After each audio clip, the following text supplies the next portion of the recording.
간혹 선생님이 우리를 상대로 회초리로 화풀이하려는 건 아닐까 하는 상황이 생각보다 되게 자주 벌어지곤 했었는데요. 지금에서야 아닐 거라고 생각은 하지만 선생님은 분명히 알 수밖에 없는 일에 그저 말로 가볍게 흘리며 넘어가 놓고 기어이 회초리를 드는 일이 많았어요. 제가 학교 다닐 적에는 수학 경시대회가 아니라도 신기한 대회들이 많았는데요. 예를 들어 발명 경시대회도 그중 하나였는데요. 이게 어디 대회 포스터 같은 게 배부된 것도 아니었고 그냥 선생님 통해서 전달받는 정도였어요. 그래도 없는 대회는 아닐 것이고 전국 단위의 대회라니 그저 선생님을 믿을 뿐이었죠. 게다가 무슨 주제가 명확한 것도 아니었어요. 담당 선생님이야 새로운 것, 신기한 걸 시제품격으로라도 만들어서 제출하면 창의성 측면에서 다 반영이 되니까 많이들 참여하라는 식이었어요. 단지 각 반의 담임 선생님들은 발명대회에 대해서 되게 회의적이었던 것 같아요. 우리 반 선생님도 그딴 것에 신경 쓸 사이에 공부나 하라고 하셨어요. 저도 진작에 그 말을 듣고 중간고사나 준비해야 했었는데 이게 또 그렇게 안 되더라고요. 제 성적으로 온전히 수능 성적만으로 좋은 학교에 지원해보기는 글렀으니 수상 경력이라도 있으면 대학교 가는 것에 도움이 되지 않을까 하는 바람도 있었죠. 그래서 저도 필기고 수납함인가 하는 걸 제출했었어요. 지금 생각하면 어이가 없을 정도로 조잡했지만 당시에는 없는 형편에 나름 고심해서 만들었단 말이에요. 그런데 저같이 생각하고 뭔가를 만들어서 제출한 애들이 한두 명이 아니더라고요. 대회 담당 선생님은 좋아하시는 것 같았지만 그렇다고 담임 선생님들이 그걸 말리거나 하지는 않으셨어요. 그다지 기분이 좋아 보이지는 않으셨지만요. 일단 그렇게 모인 작품들 중 몇 개를 골라서 전국대회에 출품하는 시기였는데요. 막상 선발된 작품들을 보니 할 말이 없어져 버렸어요. 학교 대표로 출품될 물건들 중 하나가 거북선이었는데 이게 도저히 학생 수준에서 만들어질 만한 물건이 아니었거든요. 문구점에서 파는 프라모델 같은 수준은 예전역에 뛰어넘었고 누가 봐도 관련 전문가들이 심혈을 기울여서 만들어낸 작품이었어요. 만들어진 것도 엄청 정교해서 수동이긴 하지만 배의 노들이 동시에 움직이기도 하고 거북선 뱃머리에 입에 달린 대포마저도 구현되어 있었어요. 안에 터보라이터라도 박아놨는지 옆에 버튼을 딸깍거리면 불도 나왔어요. 거북선 등판이 열리면 세심하게 관리된 내부도 볼 수 있었어요.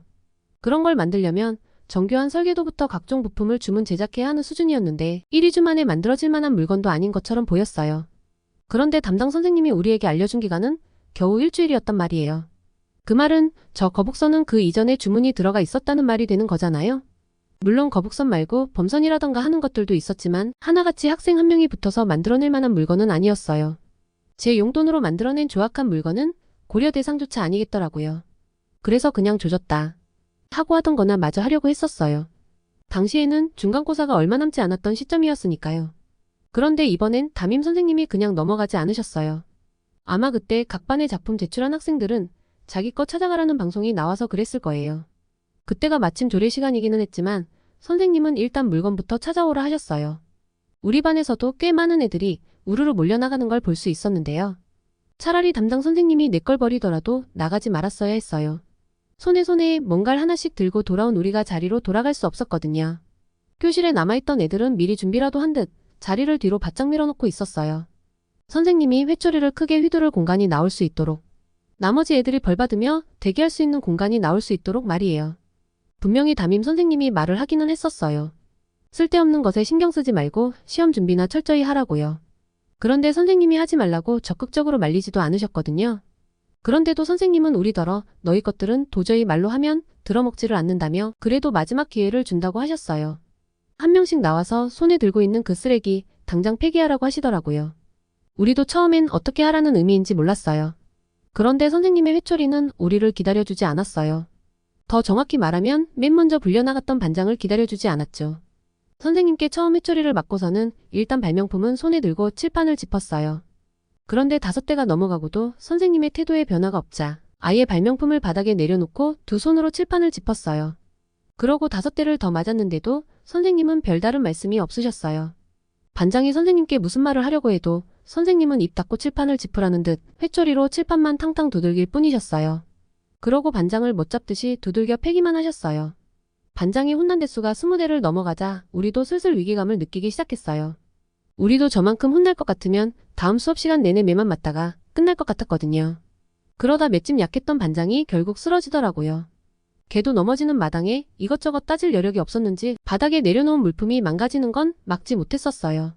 그러고도 모자랐는지 짜증난다는 식으로 옆으로 밀치기까지 하더라고요. 처음에 그 꼴을 봤을 적에 반장 정신이 나간 줄 알았어요. 선생님께 한창 혼나는 와중에 선생님 앞에서 짜증을 부리다니요. 이건 오늘 선생님께 죽도록 혼나겠습니다. 하고 말한 거나 다름없었단 말이에요. 그런데 그걸 본 선생님이 오히려 반장을 두둔해 주시더라고요. 아까 선생님이 한 말이 공부에 도움 안 되는 그 쓸데없는 물건 버리라는 말이었다고요. 이제야 반장 내가 혼날 자세가 되었다며 엎드려 뻗치라고 하셨어요. 그러니까 지금까지 혼났던 건 제대로 된 체벌로 치지 않겠다는 말이었어요. 반장도 기가 찬 것 같았지만 괜히 선생님 올려봤다가 2대 얻어맞고 나서 바로 엎드렸어요. 선생님이 일단 말씀을 하신 이상 엎드려서 혼나야 한다는 건 정해진 사실이니까요. 이미 혼난 것만으로도 팅팅 불어있을 텐데 선생님은 그런 거 상관 안 한다는 듯이 한층 더 가열차게 회초리를 휘두르셨어요. 맷집은 약하지만 일단 목표까지 버티는 건 잘하는 반장은 무난히 버텨냈고요. 반장은 발명품이 망가지기 전, 그러니까 기약 없이 혼날 적에 더 약한 모습을 보였거든요. 그런 것 보면 공부 잘하는 애들은 확실히 정신력이 강한 것 같기는 했어요. 그 뒤로는 우리가 어떻게 행동해야 하는지 정해진 거잖아요. 저도 어설프게 만들어 놓은 걸 선생님 앞에서 바닥에 던지고 짓밟았어요. 그리고 재빨리 엎드려 뻗친 다음 10대만 맞고 넘어갈 수 있었죠. 다른 애들도 대부분 그렇게 행동하고 넘어갔단 말이에요. 그런데 여기에서조차 혼자만 삐떡선 타는 애가 있기는 했어요. 저희는 거북선의 화려한 자태를 보고 난 후 모든 의욕을 상실했었는데 유독 자기가 만든 발명품에 애착을 가지는 애도 하나 있더라고요. 애착이 있었다는 거지 걔가 만들어 놓은 게 딱히 퀄리티 있어 보인다거나 하지는 않았어요. 솔직히 제가 만들었던 필기구 수납함이랑 그렇게까지 차이도 없어 보였는데요. 그런데도 선생님 앞에 서는 순간까지도 그걸 손에서 놓지를 못하더라고요. 다른 애들은 진지게 바닥에 놓고 밟은 다음이었는데도요. 걔 하나가 그러고 있으니까 뒤에 대기하고 있던 애가 먼저 밟을 정도였어요. 그래도 담임 선생님은 그런 걔의 의견을 일부 존중했었어요. 물론 말로 뭐라고 하지는 않으셨고 회초리로 칠판만 두드릴 뿐이셨지만요. 반장 이후로 다른 애들은 전부 제출했던 발명품 부서뜨린 다음 엎드려 뻗쳐서 혼났거든요.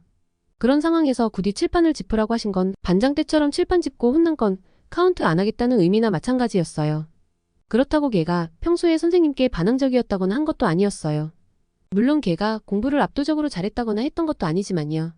걔는 그저 평소에 자기 주장이 압도적으로 강했고 남의 말을 잘 듣지 않았을 뿐이었어요. 근데 그것도 평상시에나 그랬어야지 회초리를 든 선생님 앞에서까지 그럴 건 아니잖아요. 걔의 그런 점은 담임 선생님도 잘 알고 계셨지만 말로 타이를 생각은 없어 보였어요. 그리고 걔가 고집이 셌다는 거지 선생님 말을 듣지 않는다거나 한 애는 아니었어요. 그래도 본건이 있어가지고 아까 반장이 했던 모양처럼 한 손에는 제출했던 발명품을 놓지 않았어요. 선생님도 반장 때처럼 5대 단위로 끊어가며 매질을 하시면서 기회를 주셨어요. 다른 애들처럼 발명품을 내려놓고 온전히 벌을 받을 그런 기회를요. 그런데 걔가 그날따라 유독 고집을 부리기는 했었어요. 반장도 20대인가 맞고 겨우 찾아낸 탈출구를 걔는 끝까지 찾지를 않더라고요. 결국 화가 난 선생님이 걔 발명품을 빼앗아 직접 밟아서 부숴버리셨어요. 그리고 걔 머리를 회초리 끝으로 확 밀치시면서 넌 밖에서 대기하라고 하셨어요. 그렇게 분위기가 한번 확 다운되고 나니까 뒤에 있던 애들은 정말 기를 쓰고 버텼었어요. 어설프게 못 버텼다가는 복도로 쫓겨난 모지리를 따라 끌려갈 것만 같았거든요. 당시 저는 이미 다 혼났었는데도 그런 위기감이 들었었어요. 그러고 나니 이미 조례할 시간 같은 건 남아있지도 않았어요. 수업 시작 종이 울려서 담임 선생님도 교무실로 돌아가셔야 했는데요. 평소라면 조금 더 빨리 끝났어야 할 조례 시간이어서 이미 복도에는 다른 선생님이 교실로 들어오려고 기다리고 계셨어요. 물론 우리는 자기가 망가뜨린 발명품들은 알아서 다 챙겨 돌아가서 선생님이 수업하시는데 방해가 되거나 하는 일은 없었어요. 당시에 담임 선생님이 1교시 수업이 있었는지는 잘 기억이 나지 않았는데요. 그런 건 그다지 중요하지 않아 보였어요. 이미 수업이 시작해버려서 직접 확인을 하지는 못했었지만 담임 선생님이 그 모질이 애를 어떻게 데려가는지는 들렸거든요. 앉아서 귀를 잡고 앞으로 가라는 소리, 그리고 걔가 선생님께 걷어차여서 넘어지는 소리. 거기에 수시로 넘어지는 소리가 들리는 와중에도 매맞는 소리가 들리는 걸 보면 오리걸음이 아니라 거의 기다시피 하면서 교무실로 끌려갔다는 걸 알 수 있었어요. 물론 걔가 교무실로 끌려갔는지 상담실이나 선도부실로 끌려갔는지는 확실치 않지만요. 솔직히 수업 시작도 하기 전부터 의자에 앉아있기 힘들었던 터라 그 뒤로 걔가 얼마나 혼나고 언제 돌아왔는지는 알지도 못해요. 저는 걔랑 그렇게까지 친하게 지내지는 않았거든요. 당연히 양호실 정도는 들렀다 왔겠지만 그날 수업에 들어왔던 걸 생각하면 담임 선생님도 걔를 막 그렇게까지 심하게 혼내지는 않았던 것 같아요. 걔는 평소 쉬는 시간에도 잘 돌아다니지 않던 애라서 그 정도를 파악하기 쉽지 않았지만요. 그럼 이번 이야기는 여기까지만 할게요. 더 재미있는 이야기를 듣고 싶으신 분들은 좋아요 한 번씩만 체크해 주시고요. 그럼 다음 영상에서 만나요.